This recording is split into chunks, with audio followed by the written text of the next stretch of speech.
Aduh, kacau apa? Piketnya ini. Aduh, sakit bapak bapak jangan rapi aja. Cepat cepat cepat.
Coba tadi jenang tadi disiapkan kan?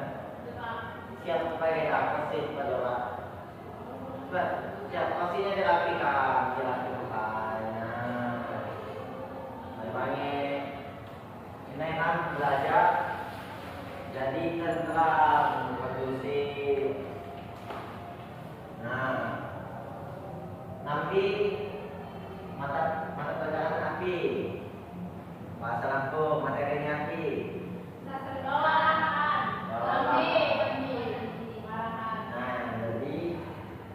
Materi minggu ini ialah sastralisan lampu. Pandai kan sastralisan lampu? Sastralisan lampu. Nah, Bapak jelas apa ya? Ada masih paham, bukannya ada apa? Nah, di setiap video pasti ada pengertian. Nah, di tempat sastralisan lampu anak-anak ialah merupakan karya sastra sains hidup ataupun saruri dan berkembang di tengah masyarakat Lampung. Nah, hidup dan berkembang di desa dimaksud ialah ia selalu digunakan, selalu diperlukan, selalu apa? Selalu dipamerkan, dilantunkan. Nah, itu yang disebut hidup dan berkembang. Maka diwariskan secara turun-temurun melalui tradisi lisan. Pandai kan tradisi lisan? Itu melalui ucapan, melalui lisan. Nah, sastra lisan disampaikan dari satu generasi ke generasi berikutnya melalui tuturan, nyanyian, bisa juga dengan cerita, bisa juga dengan petuah ataupun nasihat dan maupun ungkapan adat.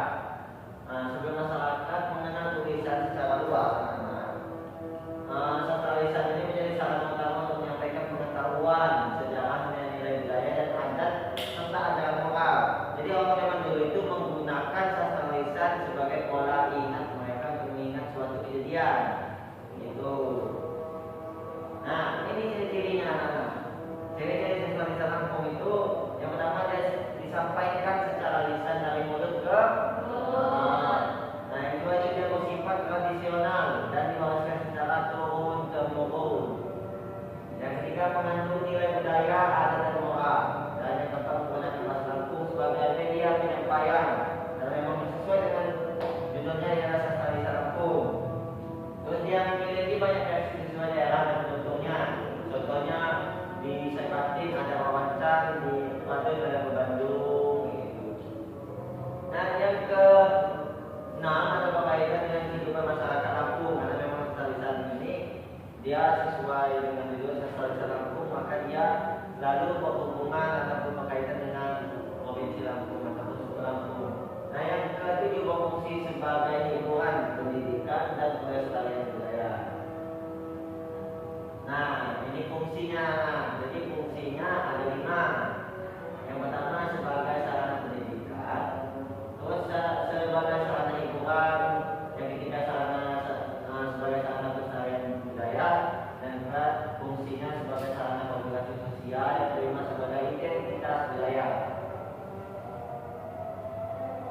ini jenis-jenisnya. Ini hanya beberapa, tetapi tidak ini nanti ada tugas ke kalian.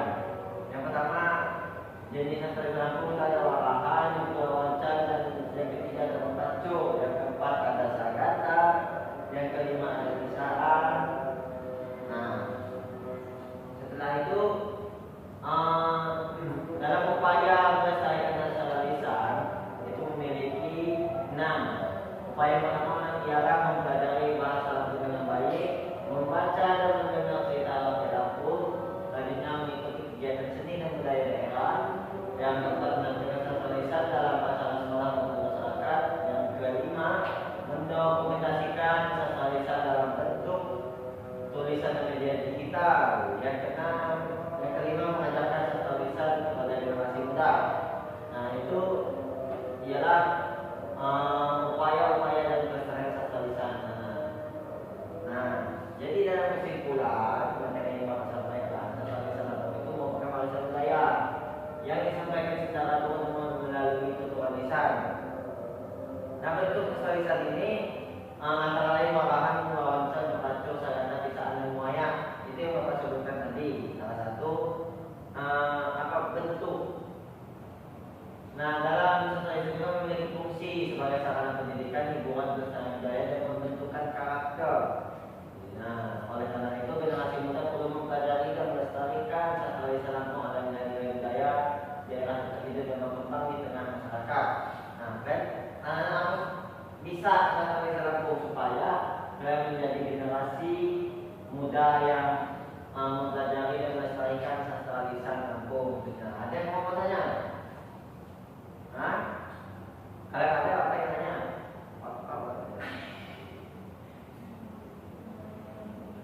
Ayo. Asalnya dari mana, Pak? Apa ya asalnya? Bapaknya. Dari Lampung. Nah, sastra lisan ini kan asal itu kan penyebutan salah satu kepintaran orang zaman dulu, yaitu dia dalam menciptakan, dalam menyampaikan suatu kisah tercerita melalui sastra lisan. Dia memiliki nada tertentu supaya yaitu sebagai hiburan, dia pendidikan dan pelestarian budaya, sehingga dia disebut sebagai sastra lisan karena untuk membedakan sebuah penyampaian zaman dulu dengan sekarang. Begitu, Pipi. Paham, Pi? Paham. Nah, ya nanti kasih tahu ke kawan-kawannya yang nggak paham. Yang lain apa? Yang lain apa? Ada yang mau tanya? Nah, Pak. Coba ganti, baca. Terima kasih. Ya, sama-sama. Nah, ya mungkin materi minggu kita minggu ini itu ialah tentang apa? Masalah.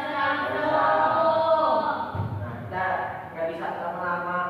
Hujan, Pak. Udah hujan ya kan? Iya. Nanti kasihan orang yang nunggu ya, begini.